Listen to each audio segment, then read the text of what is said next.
Hi friends, welcome to my channel. ఇవాళ మునక్కాయ పులుసు ఎలా తయారు చేయాలో చూపిస్తాను. మునక్కాయ, ఎర్రగడ్డ, టమోటా, కొత్తిమీర, కరివేపాకు, మామిడికాయ, పసుపు, కారం, ఉప్పు, తగినంత చింతపండు. అంటే మామిడికాయ వేసుకుంటున్నాం కాబట్టి కొద్దిగానే పడుతుంది చింతపండు, లేకపోతే పుల్లగా అయిపోతుంది. ఇప్పుడు స్టవ్ వెలిగించుకొని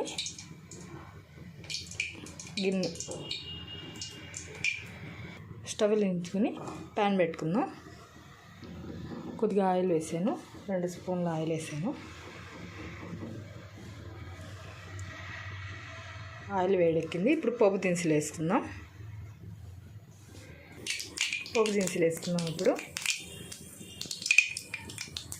ఇప్పుడు కట్ చేసుకున్న ఎర్రగడ్డ వేసుకుందాం.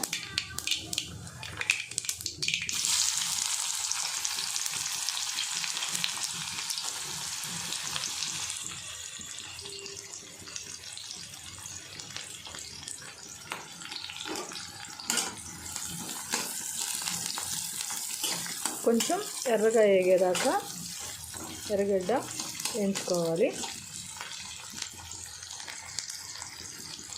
ఎర్రగడ్డ వేగిందండి. ఇప్పుడు టమాటో వేసుకుందాం.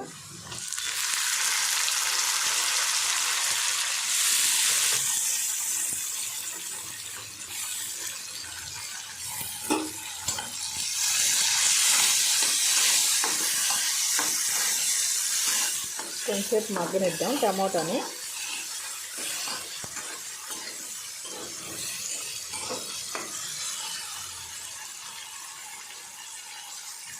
టమాటా మగ్గిపోయింది. ఇప్పుడు కరివేపాకు వేసుకున్నాం. ఒకసారి అలా వేసుకున్నాం.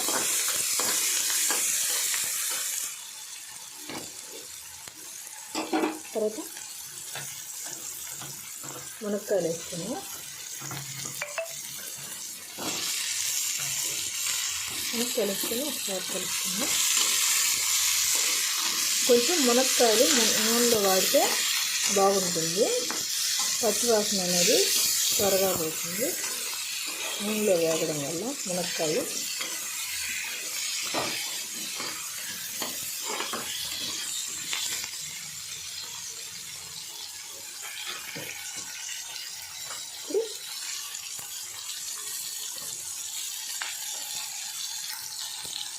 ఇప్పుడు కారం 1 స్పూను, కొంచెం పసుపు, రుచికి సరిపడా ఉప్పు వేసేసుకుంటున్నాను.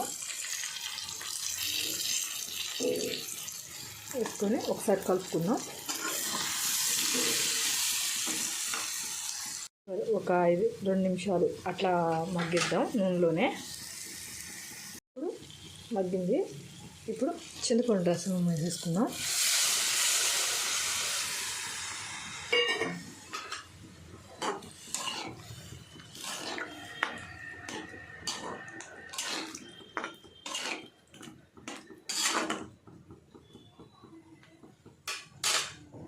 ఇప్పుడు మూత పెట్టేసుకుందాం.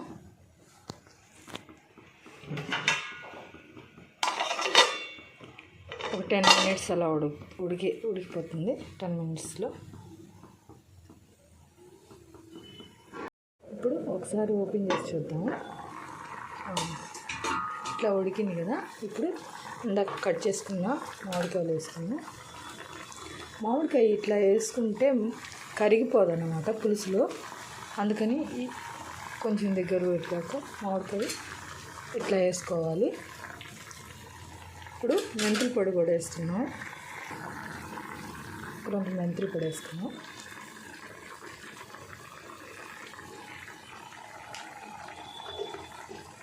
ఒక 2 నిమిషాలు అట్లా ఉడికిద్దాము.